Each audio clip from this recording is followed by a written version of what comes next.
বৃষ্টি নামার আগ মুহূর্তের বাতাস, তাইনকে নিয়ে ছাদে উঠলাম। অলরেডি ছাদের কয়েকটা গাছ বাতাসের তোড়ে পড়ে গেছে। এদিকে একটা প্লেন কালো মেঘের মধ্যে হারিয়ে যাচ্ছে। বাতাসের তীব্রতা বেড়ে যাচ্ছে, তাইনের দৌড়াদৌড়িও বেড়ে যাচ্ছে।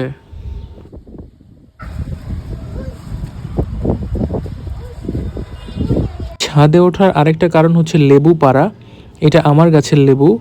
এই লেবু গাছটা তাইনেরও জন্মের আগের গাছ। এখন এই লেবু গাছটাতে বেশ কয়েকটা লেবু ধরেছে। তাইনও আগ্রহ নিয়ে লেবু পাড়তে এসছে। তাইন লেবু নাও। কেমন? শুধু লেবুই না, ছাদের ডালিম গাছেও অনেকগুলা ডালিম ধরেছে। হালকা বৃষ্টি শুরু হয়েছে, এখন তাইন জুতা খুলে দৌড়াদৌড়ি করছে। ঢাকায় তো আর খোলা মাঠ নাই, এই ছাদই ওদের জন্য এটুকু স্পেস। তাড়াতাড়ি এসো, তাড়াতাড়ি এসো, দৌড় দিয়ে।